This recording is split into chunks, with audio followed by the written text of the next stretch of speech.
안녕하세요. 사연을 시작하기에 앞서 구독과 좋아요 부탁드려요. 감사합니다. 사연 시작해 볼게요. 결혼한 지 7년이 되었어요. 남편과 저는 대학교 선후배 사이로 만나서 연애 3년, 결혼 7년째를 맞고 있었죠. 남편은 경영학과 4학년이었고 저는 국문학과 2학년이었는데 도서관에서 우연히 만나 인사를 나누게 된 게 인연의 시작이었어요. 처음엔 그냥 선후배 사이였지만 점점 가까워져서 자연스럽게 연인이 되었죠. 우리에게는 예쁜 딸 하나와 아들 하나가 있었어요. 첫째 딸 예린이는 6살, 둘째 아들 민준이는 4살이었어요. 아이들은 정말 천사 같았고 남편도 자상한 아빠였어요. 퇴근하면 아이들과 놀아주고 주말에는 가족 나들이를 자주 갔어요. 평범하지만 행복한 일상이었죠. 시댁 식구들과도 정말 좋은 관계를 유지하고 있었어요.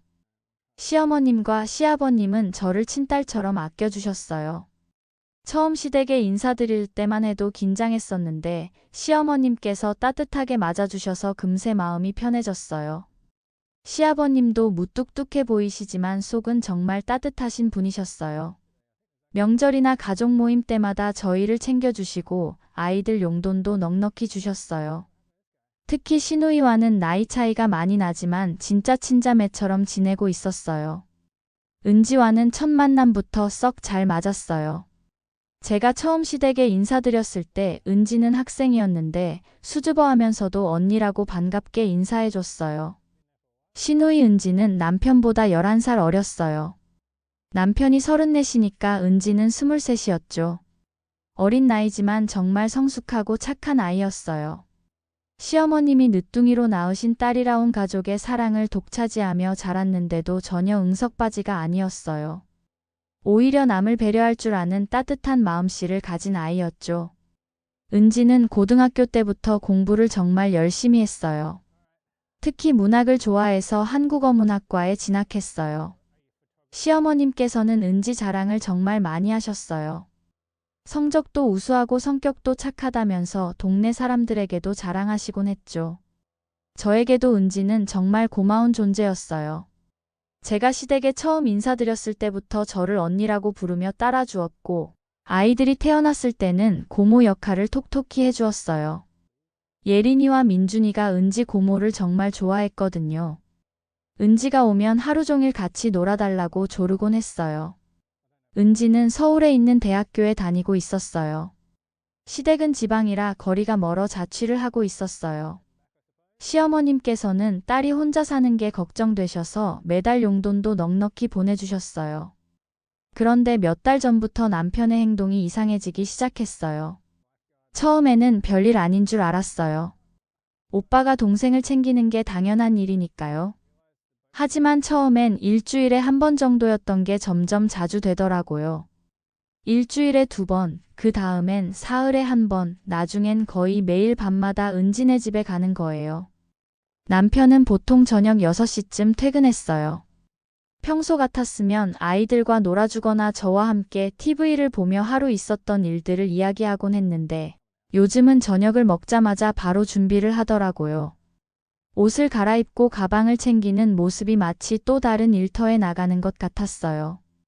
더 이상한 점은 예전에 자주 우리 집에 놀러 오던 은지가 거의 10개월째 전혀 오지 않는다는 거였어요.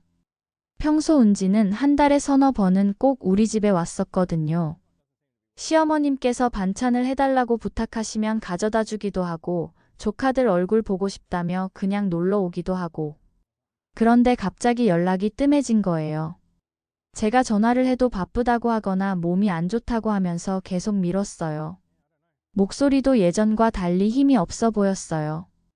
혹시 무슨 일이 있나 싶어서 시어머님께 여쭤봐도 은지가 요즘 연락을 잘 안 한다고 하시더라고요. 시어머님도 걱정스럽다고 하시면서도 대학생이니까 바쁠 수도 있다며 넘어가시더라고요. 매일 밤 7시쯤 되면 남편은 어김없이 은지네 집으로 향했어요. 아이들 재우는 것도 다 제가 혼자 했고 가끔은 새벽 1시가 넘어서야 집에 돌아오기도 했어요. 도대체 무슨 일인지 궁금하기도 하고 화가 나기도 했죠. 제가 강하게 물어봤을 때 남편은 한숨을 쉬며 은지가 요즘 많이 힘들어해서 그런다고 자세한 건 나중에 얘기하겠다고 했어요. 도대체 무슨 일인지 온갖 추측만 하고 있었죠. 그러던 어느 날 밤 남편이 또 은지네 집에 간다고 나간 후 갑자기 무작정 은지네 집에 가보고 싶다는 생각이 들었어요. 친정엄마께 아이들을 봐달라고 부탁드리고 은지네 집으로 향했어요. 은지가 사는 곳은 우리 집에서 20분 정도 떨어진 오피스텔이었어요. 엘리베이터를 타고 5층에서 내려서 은지네 집 앞에 서니까 마음이 두근거렸어요. 하지만 이미 여기까지 온 김에 그냥 인사라도 하고 가자 싶어서 초인종을 눌렀어요.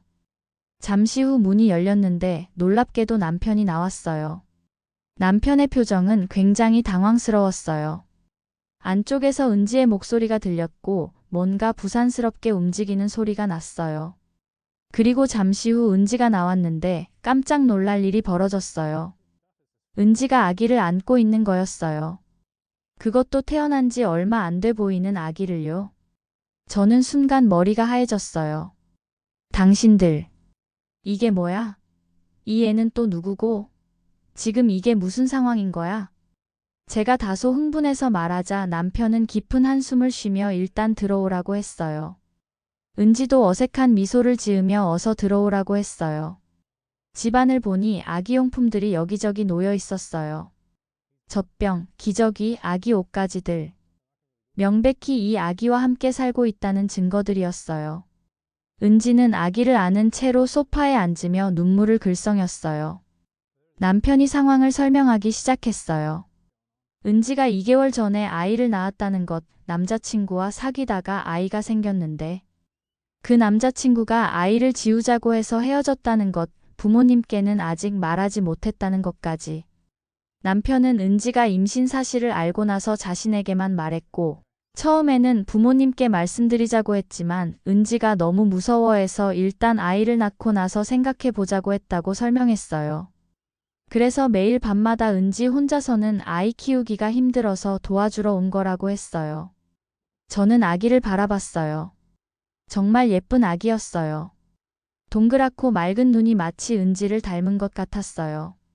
23세 어린 나이에 혼자서 이 모든 걸 감당하려고 했다니. 얼마나 무섭고 외로웠을까 싶었어요.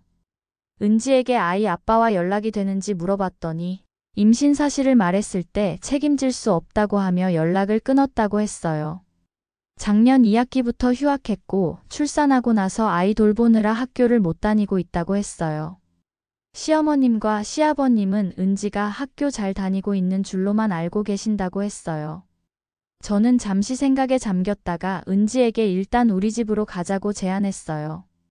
여기서 혼자 아이 키우기 힘들 테니 우리 집으로 가서 일단 아이도 보고 앞으로 어떻게 할지 차근차근 생각해 보자고 했어요.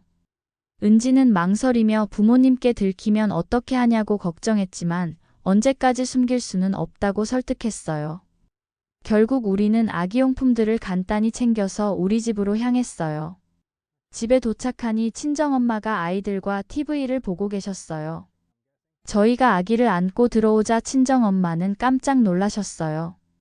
아이들은 아기를 보고 신기해하며 다가왔어요. 저는 친정엄마를 부엌으로 모시고 가서 상황을 간단히 설명드렸어요. 친정엄마는 깜짝 놀라시면서도 빨리 시댁 어른들께 말씀드려야 한다고, 그리고 은지의 학교 문제도 해결해야 한다고 걱정해 주셨어요. 그날 밤 은지는 우리 집에서 잤어요. 아기도 처음에는 낯선 환경에서 칭얼거렸지만 금세 잠이 들었어요.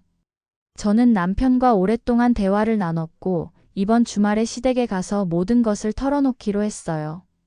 주말이 되어 저희는 은지와 아기를 데리고 시댁으로 향했어요. 시어머님과 시아버님은 손자 손녀들이 온다며 기뻐하셨는데 은지가 아기를 안고 나타나자 당황하셨어요.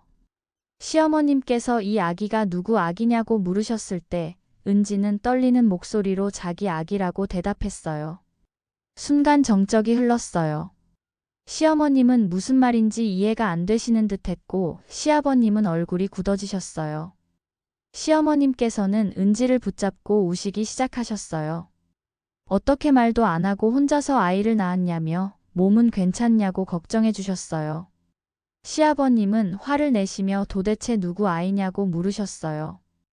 남편이 나서서 상황을 설명했어요. 은지가 남자친구와 헤어진 것, 혼자서 아이를 낳고 기른 것, 그리고 그동안 남편이 도와준 것까지 모든 걸 말씀드렸어요. 시아버님은 한참 동안 말씀을 안 하셨어요. 시어머님은 계속 은지를 안고 우시며 실망이 무슨 소리냐. 우리 딸이 건강하게 아이 낳은 게 어디냐고 하셨어요. 시아버님도 결국 마음을 돌리시며 이미 일어난 일인데 어쩌겠냐. 이제부터라도 제대로 하자고 하셨어요. 그날부터 모든 것이 바뀌었어요. 시어머님께서는 은지네 자취방으로 오셔서 아기를 돌봐주시기 시작하셨어요. 그리고 은지는 복학을 준비했어요. 시어머님은 학교는 꼭 졸업해야 한다며 아이를 위해서라도 그래야 한다고 하셨어요. 그리고 은지에게 아이 아빠와 연락이 되는지 물어봤더니 임신 사실을 말했을 때 책임질 수 없다고 하며 연락을 끊었다고 했어요. 하지만 저는 그래도 아이가 태어났다는 사실은 알려야 한다고 생각했어요. 은지야, 그래도 그 사람에게 아이가 태어났다는 건 알려야 하지 않을까? 나중에라도 아이가 아빠에 대해 물어볼 수도 있고. 은지는 처음에는 거부했어요. 이미 상처받을 만큼 받았다면서 굳이 또 연락해서 상처받고 싶지 않다고 했어요. 하지만 시어머님께서도 제 의견에 동의하셨어요. 은지야, 아무리 그래도 아이 아빠잖아. 알 권리는 있는 거야. 그리고 혹시라도 마음이 바뀔 수도 있고. 결국 은지는 망설이다가 그 남자에게 연락을 했어요. 문자로 아이가 태어났다는 소식과 함께 아기 사진도 보냈다고 했어요. 며칠을 기다렸지만 답장은 오지 않았어요. 은지는 혹시나 해서 한 번 더 전화를 걸어봤다고 했어요. 그런데 그 남자는 전화를 받자마자 차가운 목소리로 말했다고 해요. 왜 자꾸 연락해? 나는 그 아이와 상관없어. 더 이상 연락하지 마. 그리고는 바로 전화를 끊어버렸다고 했어요. 은지는 그 얘기를 하면서 눈물을 흘렸어요. 마지막 희망마저 사라진 것 같다고, 정말 혼자서 지호를 키워야 한다는 현실이 무겁게 다가왔다고 했어요. 저는 은지를 꼭 안아주며 위로했어요. 그런 사람이라면 오히려 지호에게 해가 될 수도 있다고, 우리가 있으니까 걱정하지 말라고 했어요. 그때부터 저희는 더욱 확실하게 은지와 아이를 지켜주기로 마음먹었어요. 처음에는 아기 때문에 학교 다니는 게 쉽지 않았어요. 수업 중에 아기가 아프거나 하면 수업을 빠져야 했거든요. 그래서 저희도 돌아가면서 아기를 봤어요. 시간이 지나면서 은지도 점점 적응해 갔어요. 처음에는 아기 키우는 게 서툴렀지만 시어머님의 도움을 받으면서 점점 엄마다워졌어요. 기저귀 갈아주는 것부터 시작해서 분유 타는 법, 아기 목욕시키는 법까지 하나하나 배워가며 엄마로 성장해가는 모습이 기특했어요. 가끔 은지가 힘들어할 때도 있었어요. 어느 날은 눈물을 글썽이며 저에게 말했어요. 다른 친구들은 자유롭게 대학 생활을 즐기는데 자신은 아기 때문에 제약이 많다고 속상해하기도 했죠. 특히 친구들과 함께 여행을 가거나 늦은 시간까지 카페에서 공부하는 것도 어려워서 소외감을 느낄 때가 많았다고 했어요. 그럴 때마다 저는 은지에게 그런 생각이 드는 게 자연스럽다고, 하지만 이 아이가 얼마나 예쁘고 건강한지 보라고 위로해줬어요. 그리고 은지만큼 어린 나이에 이렇게 큰 책임을 짊어지고 잘 해내는 사람이 몇이나 될까 싶다고, 정말 대단하다고 격려해줬어요. 다행히 은지의 친구들이 많이 도와줬어요. 특히 은지와 친한 친구 몇 명은 수업 노트를 정리해서 보내주기도 하고 중요한 공지사항이 있으면 바로 연락을 해줬어요. 아기 이름은 지호였어요. 은지가 지은 이름인데 지혜롭고 호기심 많은 아이가 되라는 뜻이라고 했어요. 지호는 정말 호기심이 많았어요. 벌써 걸음마를 시작했고 옹알이도 늘어갔어요. 우리 아이들은 지호를 진짜 동생처럼 아꼈어요. 지금 지호는 3살이 되었어요. 말도 제법 하고 장난도 많이 치는 정말 활발한 아이로 자라고 있어요. 은지도 무사히 대학을 졸업했고 육아와 병행할 수 있는 회사에 취업도 했어요. 은지는 이제 경제적으로 독립하려고 하지만 저희는 지호가 완전히 클 때까지는 계속 도와주기로 했어요. 아직 지호가 어리고 은지도 사회초년생이니까 혼자서 모든 걸 감당하기에는 무리가 있을 테니까요. 요즘은 주말이면 종종 시댁에 다 같이 모여요. 시어머님께서 맛있는 음식을 해주시고 아이들은 할머니 할아버지와 놀고 어른들은 담소를 나누며 정말 화목한 가족 시간을 보내요. 지호가 시어머님을 찾는 모습을 보면 정말 귀여워요. 우리 아이들도 지호 때문에 많이 성장한 것 같아요. 어린아이를 돌보면서 책임감도 생겼고 나누는 마음도 배웠어요. 지호를 챙기는 아이들의 모습을 보면 정말 기특해요. 은지는 이제 정말 훌륭한 엄마가 되었고 지호는 건강하고 밝게 자라고 있어요. 우리 가족은 더 행복해졌고 시댁 식구들과의 관계도 더 돈독해졌어요. 힘들고 어려운 일이 생겼을 때는 정말 막막했지만 시간이 지나고 나니 그 모든 것들이 소중한 경험이 되고 더 큰 행복을 가져다 준 것 같아요. 제 긴 이야기를 끝까지 들어주셔서 감사합니다. 구독과 좋아요, 알림 설정까지 잊지 마세요.